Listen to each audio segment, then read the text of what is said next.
learners, and welcome to the session on tribes in Jammu and Kashmir and Himachal Pradesh. In the previous class, we learnt about the various tribal groups in Jammu and Kashmir, and we ended the class with the talk on the Changpa tribe, which was in Ladakh. We have heard that Ladakh is home to 14 such groups such as the Changpa tribe, and one of these groups is Rupsu with roughly 120 families. We also mentioned that while local variation exists, essentially all the groups share the same way of life, and the accounts given here applies in general to Changpa living throughout Ladakh in Jammu and Kashmir. And we ended the session by saying that the cultural and traditional exuberance of the Changpa tribe is also quite high, that is evident in several aspects like housing, dance, music, festivals, etc. Let us now continue further. Now, the tribal community from Jammu and Kashmir prefer to reside in beautiful tents that are nicely prepared from the hair of yaks and goats. Like many of the tribal communities, this Changpa tribal community, yes, this is the one we have been talking about, is widely oriented towards religion and spiritual beliefs and customs. However, these Changpa tribes still retain their heritage of observing local religious rites and custom. Also in the Changpa tribal community, there is no dearth of local deity and goddesses.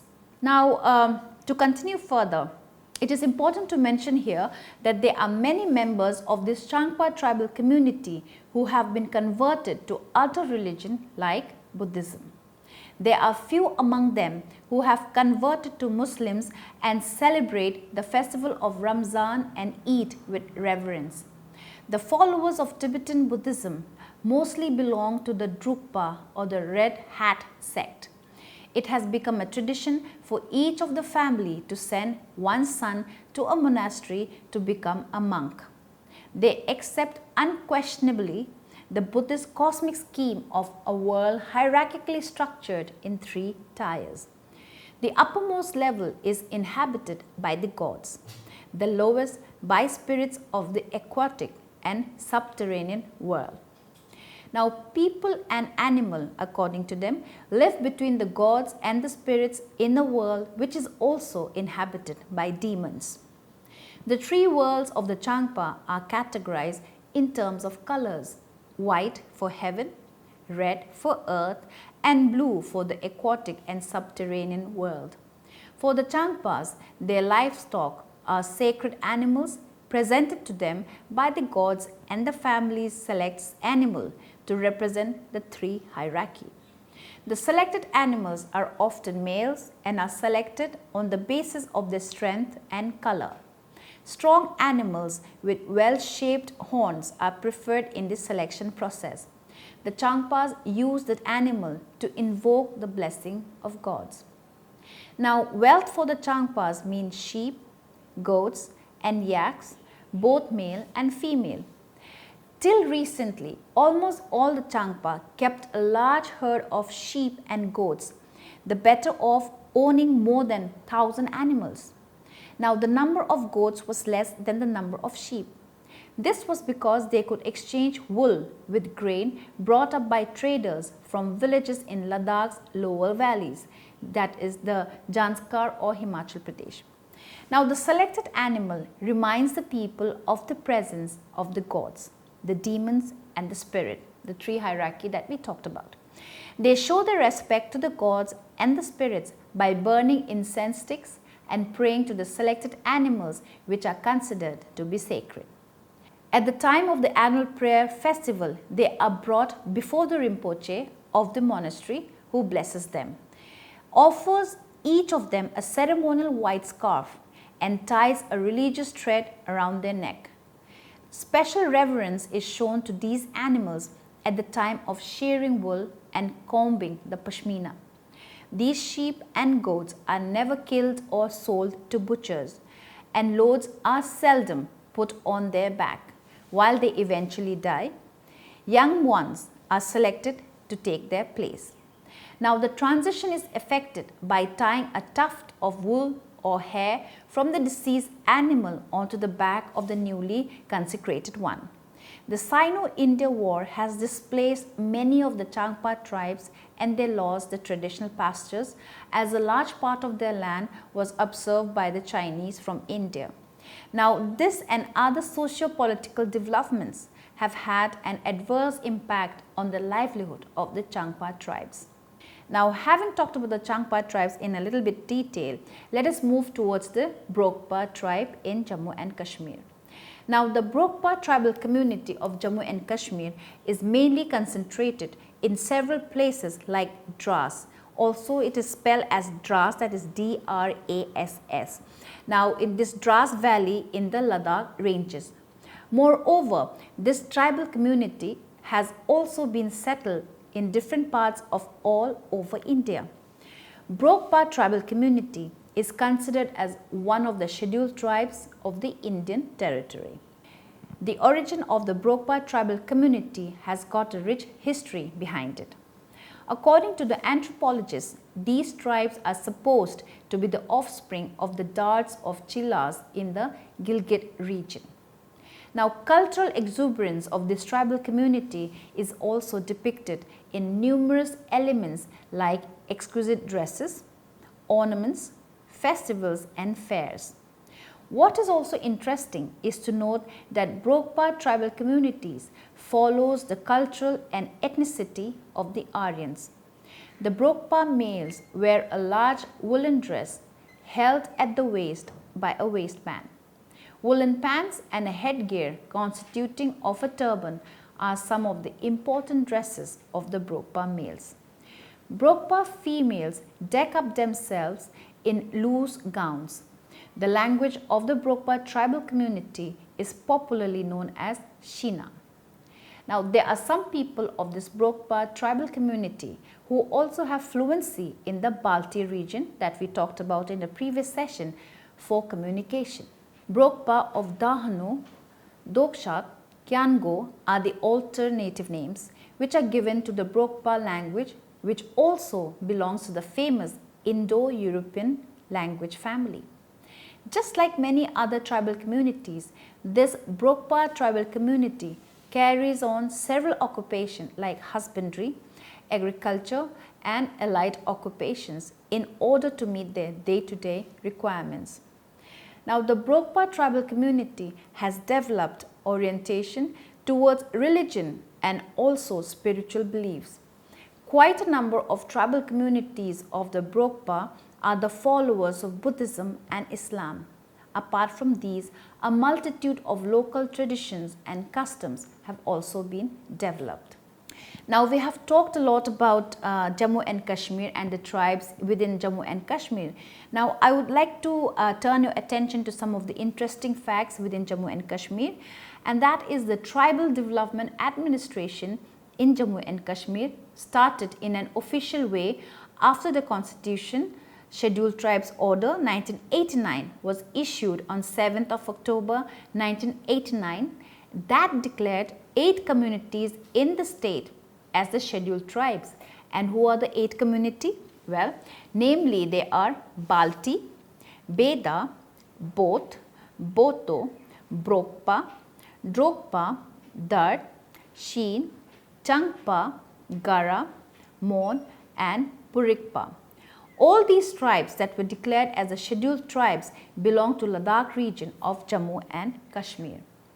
Now, the first phase of declaring the scheduled tribes in the state was followed by another phase when in the second phase through the constitution, that is a scheduled tribe constitution order, that is the amended one, the act in 1991 that was issued on 28th August 1991. 4 communities were granted the scheduled tribes, namely Bakarwal, Gujjar, Gaddi and Sippi.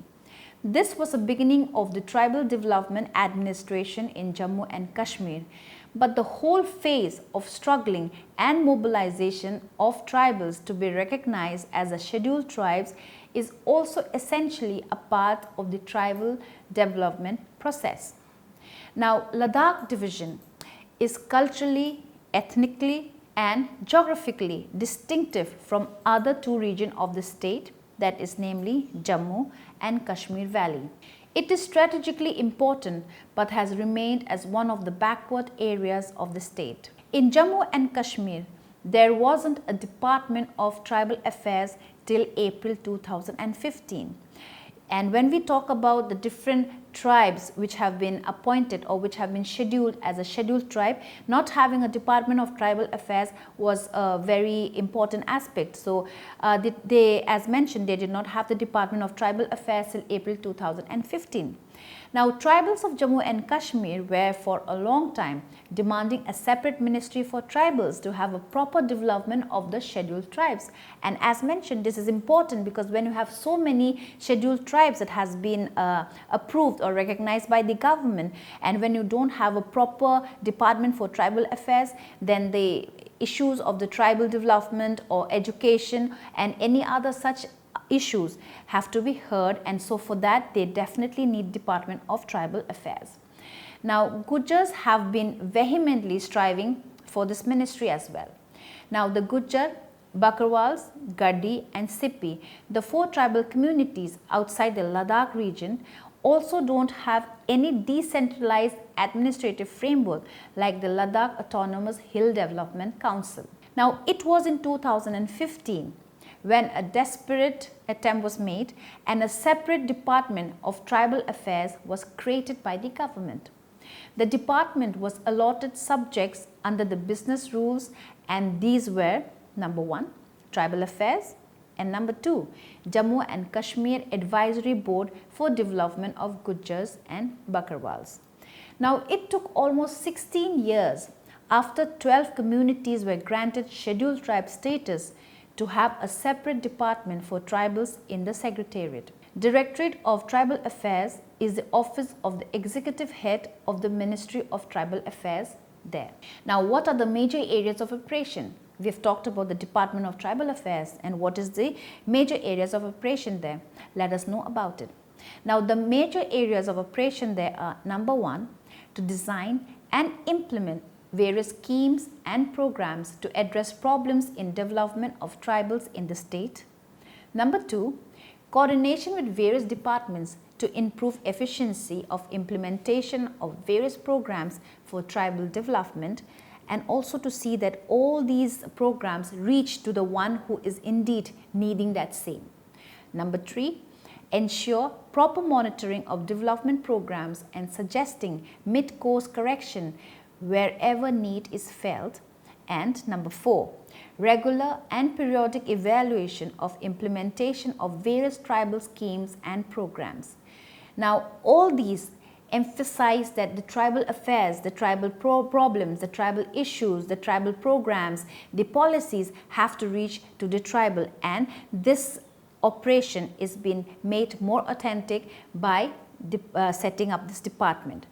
Now, what happens is the Directorate of Tribal Affairs is headed by Director of Tribal Affairs.